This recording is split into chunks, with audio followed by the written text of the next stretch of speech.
नमस्कार, ANB news देख रहे हैं आप और मैं हूं आपके साथ जितेंद्र। बुलेटिन का आगाज करेंगे। पश्चिम बंगाल में चुनावी सरगर्मी के बीच सियासी पारा लगातार हाई होता जा रहा है। मुख्यमंत्री ममता बनर्जी और राज्यपाल जगदीप धनखड़ में जुबानी जंग एक बार फिर से तेज हो गई है। एक तरफ राज्यपाल ने यह कहा है कि सियासी हिंसा बर्दाश्त नहीं करूंगा, वहीं दूसरी तरफ ममता बनर्जी ने बीजेपी पर हमला बोलते हुए कहा है कि चुनाव से पहले राज्य में बाहरी गुंडों को लाया जा रहा है जो शांति भंग करने की फिराक में है। और वहीं कूच बिहार जिले में बीजेपी कार्यकर्ता का शव मिलने की घटना के बाद राज्यपाल ने यह कहा है कि मैं राज्य सरकार को हमेशा से कहता रहा हूं कि कानून व्यवस्था को राजनीति से अलग रखा जाए। उन्होंने यह भी कहा कि यहां पर कुछ ऐसे अधिकारी हैं जो सच में ऐसा कर रहे हैं, हमें सियासी हिंसा को रोकना चाहिए। राज्यपाल ने कहा कि राज्य में हिंसा के बिना एक स्वतंत्र और निष्पक्ष चुनाव हो, ये सुनिश्चित करने के लिए मैं अपनी शक्ति का इस्तेमाल करते हुए सब कुछ करूंगा। मुझे नतीजों से मतलब नहीं है, सिर्फ कानून और वोटर की संतुष्टि को कायम रखना।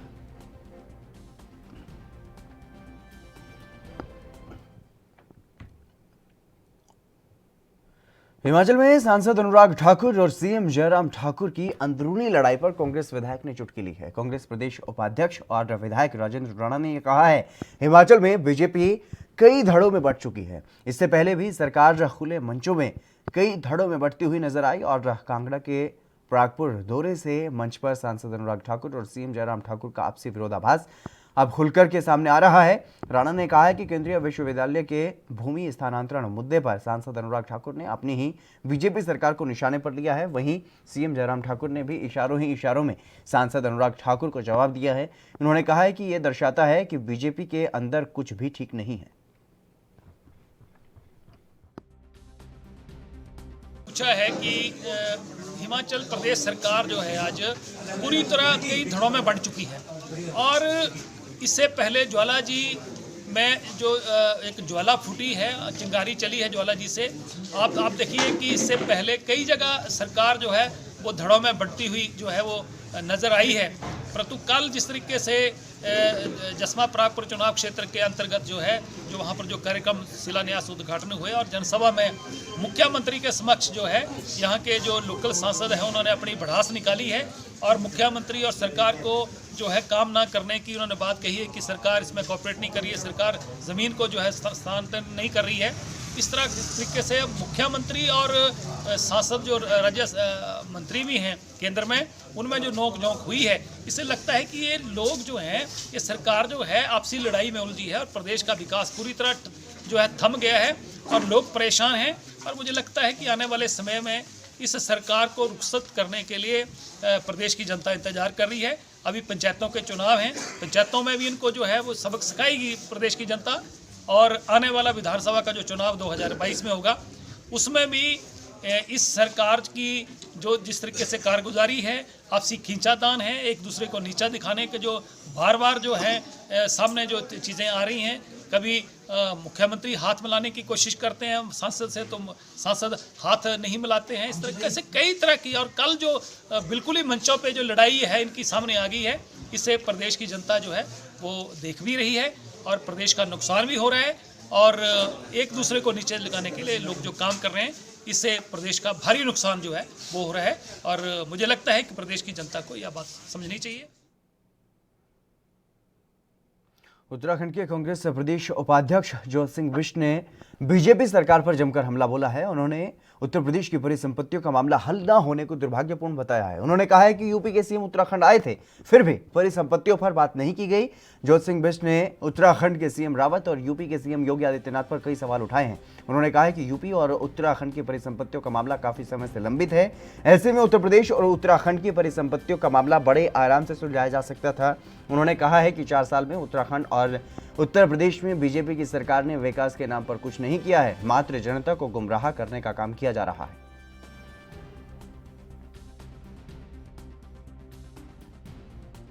से लेकर के राज्य के मंत्री भ्रष्टाचार में लिप्त हैं और नारा जो है भ्रष्टाचार पर जीरो टॉलरेंस का दे रहे हैं, जनता को गुमराह कर रहे हैं। बिजली गैरसैंण के लिए मुख्यमंत्री ने 25 करोड़ रुपए देने का घोषणा की, उस पर भी आपने सवाल निशान खड़े किए।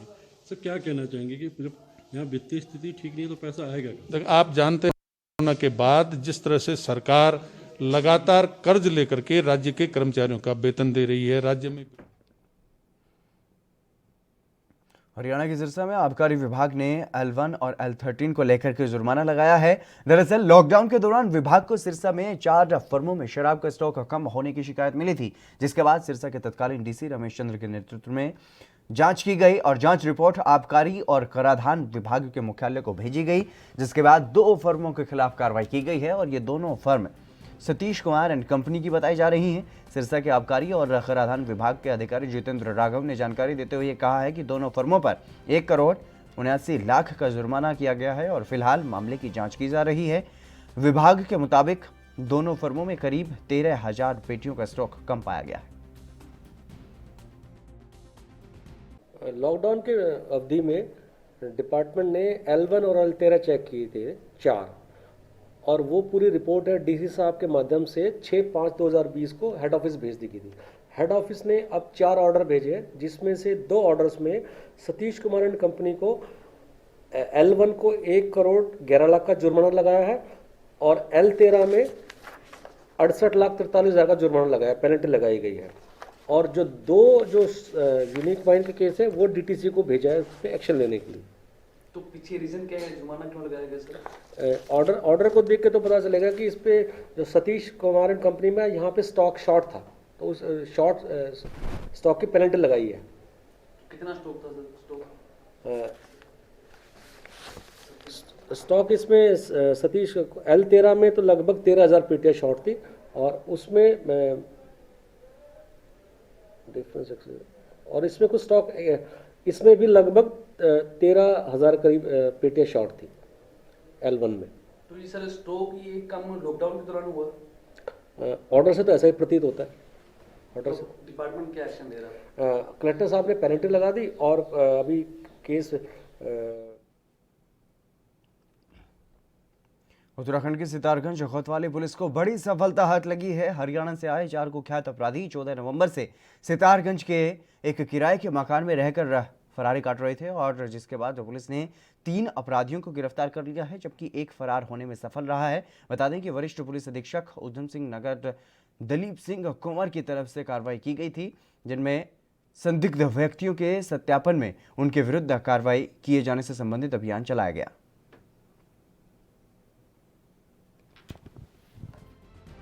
कार्यक्रम के तहत कल सितारगंज पुलिस ने हरियाणा पुलिस के 3 दुर्दांत हत्या के आरोपी बड़े अच्छे बदमाश हैं, इनकी अरेस्टिंग की है। इनका नाम पवन नेहरा है, दूसरा का आशीष उर्फ जेडी और तीसरा मोनू उर्फ सुक्का है। पवन नेहरा पर जो है 1 लाख का इनामी बदमाश है और आशीष 25,000 का इनामी बदमाश है और मोनू और सुक्का ये 50,000। हरियाणा के टोहाना में सीआईए स्टाफ पुलिस को बड़ी कामयाबी हाथ लगी है। पुलिस ने कन्हड़ी गांव स्थित दुकान में छापेमारी की और इस दौरान एक शख्स को लाखों की अफीम समेत गिरफ्तार कर लिया गया। पुलिस ने आरोपी के खिलाफ एनडीपीएस एक्ट की धाराओं के तहत मामला दर्ज कर लिया है और आगे की जांच शुरू कर दी है। जानकारी के मुताबिक सीआईए स्टाफ पुलिस की टीम को सूचना मिली थी कि गांव कन्हड़ी स्थित एक किराने की दुकान में अफीम बेचने का काम किया जा रहा है, जिसके आधार पर पुलिस ने छापेमारी की, जहां से एक शख्स के साथ 1 किलो 20 ग्राम अफीम बरामद की गई है और बरामद की गई अफीम की कीमत लाखों रुपए में बताई जा रही है।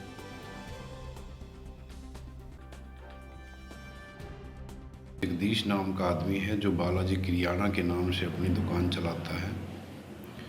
उसकी दुकान में जो है वो अफीम रखी हुई है, जिस पर मौका पर जो है हमारी पुलिस टीम पहुंची और उन्होंने ड्यूटी मजिस्ट्रेट श्री प्रकाश चंद तहसीलदार टोहाना को मौका पे बुलाया, जिसकी प्रेजेंस में नियमानुसार कार्यवाही अमल में लाई गई और तलाशी अमल में लाई गई। तलाशी के दौरान जो काउंटर था उसमें से 1 किलो 20 ग्राम अफीम जो है वो बरामद हुई है, जिसमें जगदीश को जो है वो गिरफ्तार किया गया है और आगामी कार्यवाही जो है वो बिहार में नवनियुक्त लघु जल संसाधन मंत्री संतोष कुमार ने आज लघु जल संसाधन विभाग और अनुसूचित जाति जनजाति कल्याण विभाग के मंत्री के रूप में पदभार ग्रहण किया है और इस मौके पर विभाग के अधिकारियों ने उनका स्वागत किया। और इस दौरान संतोष कुमार रसूमन ने यह कहा कि विभाग में अधूरे पड़े कामों को पूरा करना उनकी प्राथमिकता रहेगी और आने वाले दिनों में विभाग की तरफ से किए जाने वाले तमाम कार्यों को आम जनों तक पहुंचाया जाएगा। प्राथमिकता तो है कि पहले वित्तीय वर्ष में ही पूरी कर लें और आज मेरा पहला दिन है। मैं विभाग की समीक्षा करूँगा, लोगों से बैठ करके क्या हमारा फीडबैक लूँगा कि किस प्रगति कितना कार्य कितने प्रगति पर, उसके बाद फिर आपको एग्जैक्ट हम बता देंगे कि हम कितने दिन में। यूपी के अंबेडकर नगर में तेज रफ्तार का कहर देखने को मिला है, जहां बोलेरो और मिनी ट्रक के बीच जबरदस्त भिड़ंत हो गई, जिसमें करीब 1.5 दर्जन लोग घायल हो गए। और सूचना मिलते ही मौके पर पहुंची पुलिस ने इलाज के लिए घायलों को अस्पताल में भर्ती करवाया। बताया जा रहा है कि कई लोगों की स्थिति गंभीर है।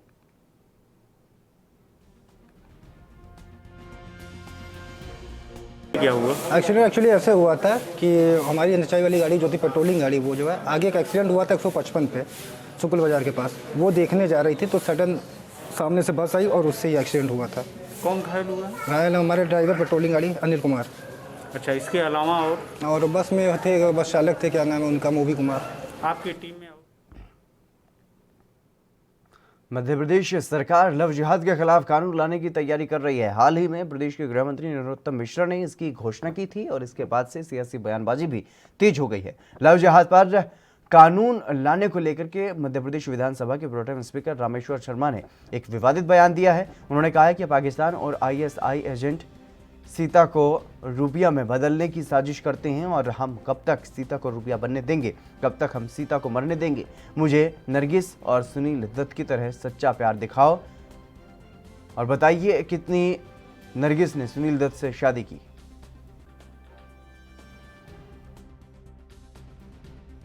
सीता को फंसाकर रूबिया बनाने का षड्यंत्र रचते हैं और रूबिया तक ही नहीं, पर बाद में उस बेटी के साथ जो है घिनौना कृत्य करते हैं, फोटो खींचकर उसको ब्लैकमेल करते हैं, सामूहिक दुष्कर्म का शिकार बनाया जाता है, बाद में बेटी की हत्या कर दी जाती है, मार दी जाती है। तो बेटी की हत्या तो हिंदुस्तान और मध्य प्रदेश पसंद नहीं करेगा। जिनको जिसमें लब दिखता है उनको तक ठीक है, पर जिहाद को भी देखो, कब तक हम सीता को रूबिया बनने देंगे और कब तक सीता को मरने देंगे। अब बेटी की सुरक्षा का सम्मान हिंदुस्तान को और मध्य प्रदेश को करना चाहिए। केवल लव अगर है तो वो नरगिसा और सुनील दत्त के बीच में था। ऐसा प्यार दिखाओ मुझे। ऐसी कितनी नरगिसा सुनील दत्त के साथ ब्याही गई, जरा बताइए मेरे महापुरुषों। केवल हिंदू बेटियों को फेसबुक पर नाम बदलकर उन्हें मुसलमान बनाओ, उनसे निकाह करो और बाद में उनकी कूक को उजाड़ दो।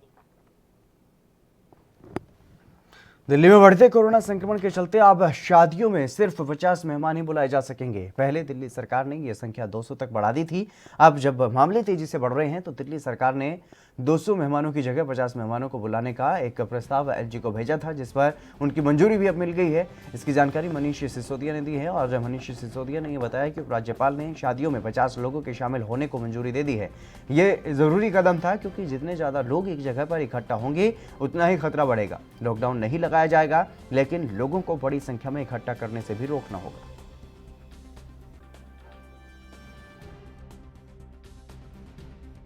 हाँ, इसको एलजी साहब की मंजूरी हो गई है और ये भी बहुत ज़रूरी था क्योंकि पब्लिक जितना ज़्यादा एक जगह पे इकट्ठी होगी उतना ही नुकसान है।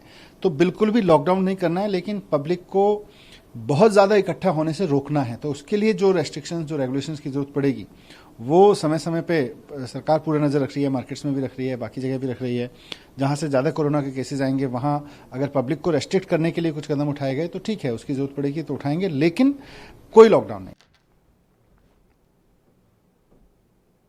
धारचूला में लगातार बड़ा पेयजल संकट सामने आ गया है, जिसके चलते यहां के निवासियों ने जल संस्थान कार्यालय में उपजल अधिकारी को ज्ञापन सौंपा है। लेकिन 7 दिन बीत जाने के बाद भी शिव मंदिर वार्ड, गड्डार वार्ड और अन्य जगहों पर जब पेयजल की आपूर्ति नहीं हुई तो सभासद प्रेमा कोटियाल और पूर्व ब्लॉक प्रमुख होशियार खैर, बेला शर्मा सभासद के नेतृत्व में सांकेतिक तालाबंदी की गई और विभागीय अधिकारियों को चेतावनी दी गई थी, जिसके बाद सभी लोगों ने जल संस्थान धारचूला का घेराव किया और प्रशासन और जल संस्थान के आश्वासन के बाद पेयजल आपूर्ति बहाल नहीं होने से लोगों में खासा आक्रोश भी देखने को मिला और ताला लगाकर के कर्मचारियों को अंदर ही बंद कर दिया गया।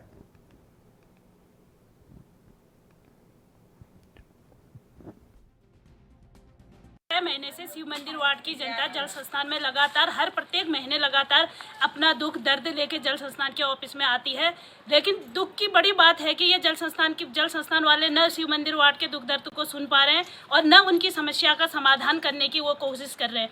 आज हम पूरे शिव मंदिर वार्ड की जनता को लेकर हम जल संस्थान में तालाबंदी कर रखे हैं, करा हुआ है और आगे भी हम करते रहेंगे। और मैं चाहूँगी कि जल संस्थान में जो भी अधिकारी लापरवाही कर रहा है उनको वो संज्ञान में लेते हुए शिव मंदिर वार्ड को पानी की व्यवस्था करें और पानी देने का वो कष्ट करें।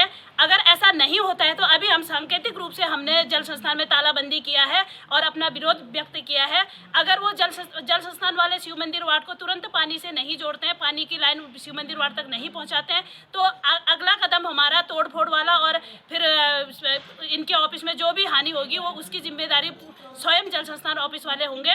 मैं पूरे शिव मंदिर वार्ड की जनता और जल संस्थान वालों से निवेदन करती हूँ कि वो शिव मंदिर वार्ड वालों को पानी से जल्दी पानी की व्यवस्था। चलिए फिलहाल रुकेंगे एक छोटे से ब्रेक के लिए, जल्द हाजिर होंगे।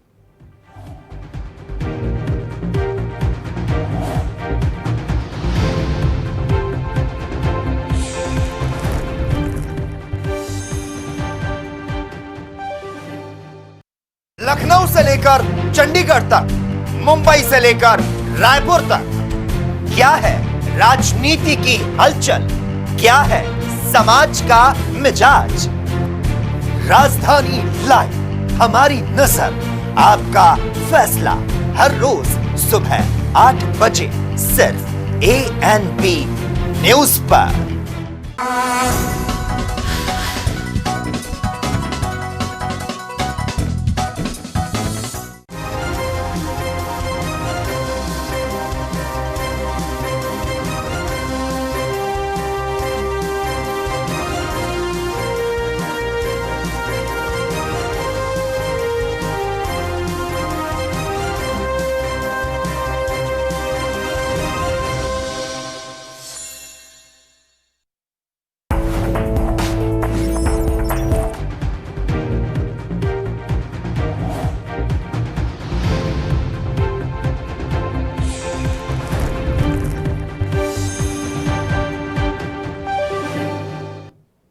ब्रेक के बाद एक बार फिर से आप सभी का स्वागत है। खबरों में आगे बढ़ेंगे। यूपी के जनपद हमीरपुर के पाटनपुर गांव से हैवानियत की सारी हदें पार कर देने का मामला सामने आया है, जहां पर एक 14 वर्षीय किशोरी के साथ दुष्कर्म की घटना सामने आई। पीड़िता के परिजनों के मुताबिक लड़की को माचिस लेने के लिए दुकान पर भेजा गया था, तभी दुकानदार ने उसके साथ जोर जबरदस्ती की और दुष्कर्म की वारदात को अंजाम दिया, जिसके बाद लड़की ने अपने परिजनों से आपबीती बताई और पुलिस में शिकायत दर्ज करवाई, जिसके बाद पुलिस ने कार्रवाई करते हुए आरोपी को गिरफ्तार कर लिया है।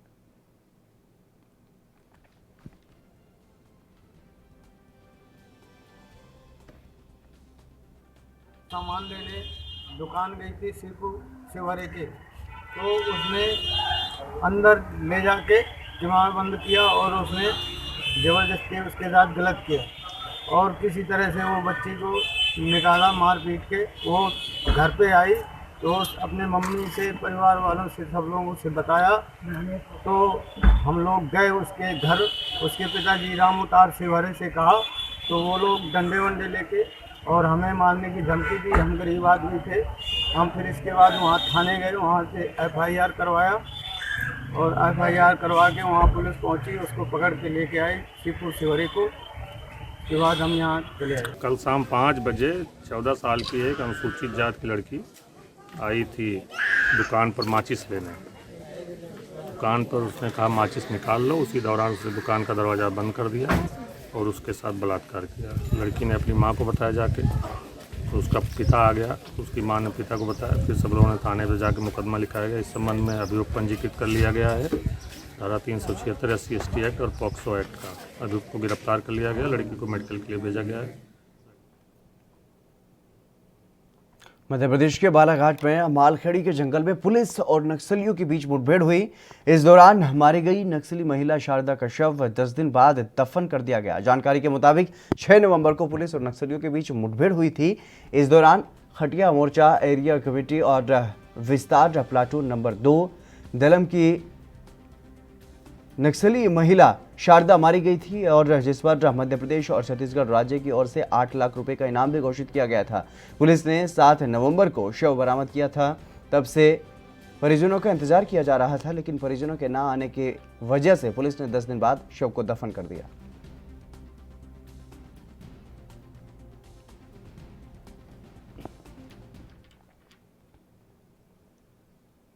उत्तर प्रदेश के मुरादाबाद में 0 पॉइंट पर उस वक्त हड़कंप मच गया जब तेज रफ्तार बस अनियंत्रित होकर ट्रक से टकराई और एक दीवार में जा घुसी। हादसे में 2 लोगों की मौके पर ही मौत हो गई और 2 दर्जन से ज्यादा लोग घायल हो गए, जिनमें से 1 दर्जन से ज्यादा लोगों की हालत गंभीर बताई जा रही है। सूचना मिलते ही पुलिस मौके पर पहुंची और घायलों को अस्पताल में भर्ती करवाया गया।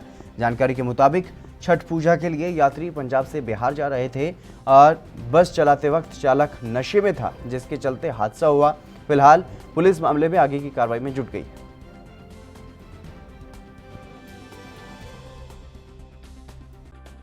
ये थाना मोडा पांडे क्षेत्र में हाईवे पर एक ट्रक और एक बस में एक्सीडेंट हुआ है। ये बस पंजाब से बेतिया जिला बिहार के लिए चली थी। इसमें अब तक 2 लोगों के मृत होने की सूचना है। इसमें कुछ लोगों को पीएचसी और अन्य लोगों को यहाँ जिला अस्पताल ट्रीटमेंट के लिए भेजा गया है, जिसमें 17 लोग अभी यहाँ ट्रीटमेंट के अब सभी को प्राथमिक उपचार किया जा रहा है और इसमें विधिक कार्रवाई की जा रही है। कितने लोग थे ये घायल हुए हैं टोटल? इसमें अभी जिला अस्पताल में 17 लोग को लाए गए हैं, बाकी और लोगों की भी ट्रीटमेंट और बिहार के मुख्यमंत्री नीतीश कुमार ने असिस्टेंट प्रोफेसर की भर्ती में धांधली के आरोपी डॉक्टर मेवालाल चौधरी को जदयू कोटे से मंत्री बनाया है और धांधली का आरोप झेल रहे मेवालाल को राज्य की शिक्षा विभाग की अहम जिम्मेदारी दी गई है। वहीं राजद ने इस मुद्दे पर नीतीश कुमार को घेर लिया है। पार्टी नेता तेजस्वी यादव ने मेवालाल को मंत्री बनाए जाने को भ्रष्टाचारियों को पुरस्कृत करने जैसा करार दिया है। तेजस्वी यादव ने ट्वीट करते हुए लिखा है कि मुख्यमंत्री नीतीश कुमार ने असिस्टेंट प्रोफेसर की नियुक्ति और भवन निर्माण में भ्रष्टाचार के गंभीर मामलों में धांधली की थी और धारा 409, 420, 467, 468, 471 और 120B के तहत आरोपी मेवालाल चौधरी को शिक्षा मंत्री बनाकर क्या भ्रष्टाचार करने का इनाम और लूटने की खुली छूट दी गई है। गौरतलब है कि नवनिर्वाचित जदयू विधायक डॉक्टर मेवालाल चौधरी को राज्य की तारापुर विधानसभा सीट से जीत मिली है और उन्हें पहली बार कैबिनेट में शामिल किया गया है। राजनीति में प्रवेश से पहले साल 2015 तक मेवालाल भागलपुर कृषि विश्वविद्यालय के कुलपति थे।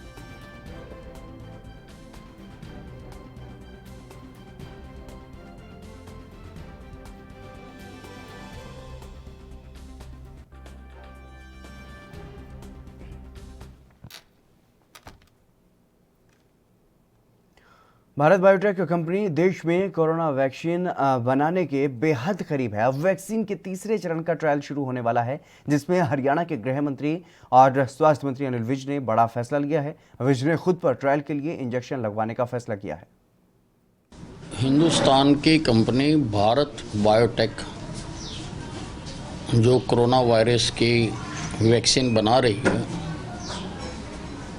जिसके पहले और दूसरे फेज़ के ट्रायल हो चुके हैं और जो कामयाब रहे हैं, अब तीसरे फेज़ का ट्रायल उसका ICMR की कोलैबोरेशन के साथ होने जा रहा है। देश भर में 26,000 लोगों पर इसका ट्रायल किया जाएगा। हरियाणा में भी 600 लोगों पर इसका ट्रायल किया जाएगा। मैंने अपने आप को एक वॉलंटियर के नाते इसका जो ट्रायल में इंजेक्शन लगवाने का मैंने फैसला किया है। विकासखंड जोशीमठ का सुदूरवर्ती और दुर्गम गांव, जहां पर हजारों की संख्या में परिवार मौजूद हैं, जहां का एकमात्र विद्यालय राजकीय इंटर कॉलेज है और जहां सालों से विद्यालय का निर्माण कार्य किया जा रहा है, लेकिन निर्माण कार्य अभी तक पूरा नहीं हुआ है। ऐसे में यहां के बच्चे विद्यालय में पढ़ने को मजबूर हैं और गाँव की ग्राम प्रधान मिंकल देवी का ये कहना है कि सालों से विद्यालय निर्माण कार्य चल रहा है और विद्यालय में कई कमरों में खिड़की और दरवाजे की व्यवस्था नहीं है, जिससे छात्रों को पढ़ने में काफी दिक्कतों का सामना करना पड़ता है।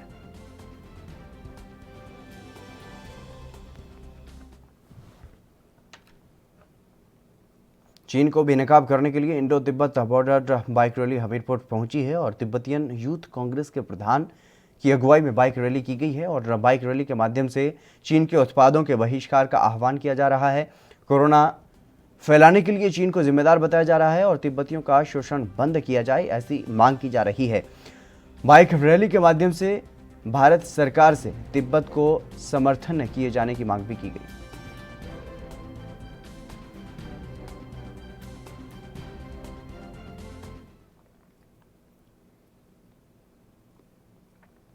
एसपी और पुलिस प्रशासन कुल्लू के खिलाफ बार एसोसिएशन ने जोरदार प्रदर्शन किया और एसपी कार्यालय का घेराव किया। इस दौरान पुलिस के खिलाफ जमकर नारेबाजी भी की गई और बता दें कि एडवोकेट चुनेश्वर ठाकुर की गिरफ्तारी को लेकर के वकील सड़कों पर उतर आए और एसपी कुल्लू के खिलाफ सख्त कार्रवाई की मांग भी उठाई गई है। और वहीं रैली को संबोधित करते हुए बार एसोसिएशन के अध्यक्ष संजय ठाकुर ने यह कहा है कि एसपी कुल्लू अपनी शक्तियों का दुरुपयोग कर रहे हैं और अब तो दादागिरी पर उतर आए हैं। उन्होंने ये भी कहा है कि चुनेश्वर ठाकुर सीनियर वकील हैं और कुल्लू में विपक्ष के भी नेता हैं। साथ ही उन्होंने ये कहा है कि प्रदेश सरकार के मुख्यमंत्री जयराम ठाकुर को पत्र लिखकर के अवगत करवाया गया है कि यदि एसपी कुल्लू का शीघ्र तबादला नहीं किया गया तो वो उग्र आंदोलन करेंगे।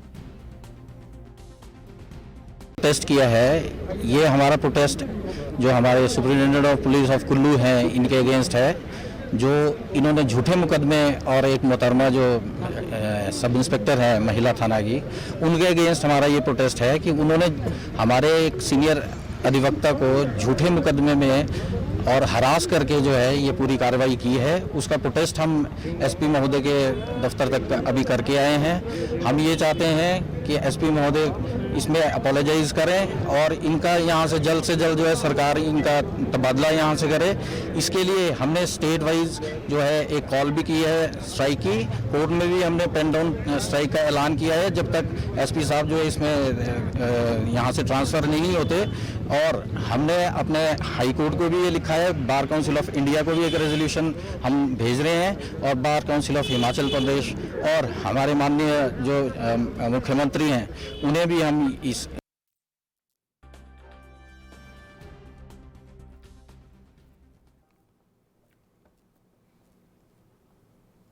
वहीं ऋषिकेश के लक्ष्मण झूला क्षेत्र में मानवता को शर्मसार कर देने वाला मामला सामने आया है, जहां पर एक कलयुगी मां ने 2 दिन के नवजात को जंगल में फेंककर वो फरार हो गई और स्थानीय निवासी ने पुलिस को इस बात की सूचना दी। वहीं मौके पर पहुंची पुलिस ने नवजात का तत्काल पास के अस्पताल में इलाज के लिए उसे भर्ती करवाया गया। फिलहाल नवजात की हालत गंभीर बताई जा रही है, जिसे हायर सेंटर के लिए रेफर कर दिया गया है। फिलहाल पुलिस ने मामला दर्ज कर मामले की जाँच में पुलिस जुट गई है। डॉक्टर शुभम मोयाले सर, सुबह जो यहाँ पे मामला आया था क्या था वो?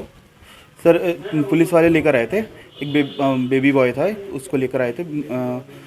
1 या 2 डेज ओल्ड था लग रहा था और ऐसा लग रहा था उसकी कंडीशन से, क्योंकि थोड़ा हाइपोथर्मिया की तरफ और थोड़ा डिहाइड्रेटेड लग रहा था वो। तो डिहाइड्रेशन की वजह से उसमें थोड़ा उसकी हार्ट बीट वगैरह थोड़ी लो गई थी, तो हमने यहाँ पे स्टिमुलेशन और वार्मथ दिया तो वो थोड़ा इम्प्रूव हुई है। लेकिन यहाँ पे हमारे पास NICU वगैरह नहीं है, इसलिए फिर उसको फर्दर इवैल्यूएशन मैनेजमेंट के लिए हमने उसको SPS ऋषिकेश रेफ़र कर दिया। सर एक्चुअली उसके क्लोथ्स सॉइल्ड हो गए थे, टॉयलेट वगैरह उसने कर रखी थी अपने ऊपर, जिसकी वजह से। चलिए फिलहाल मेरे साथ खबरों में बस इतना ही, दीजिए इजाज़त, नमस्कार।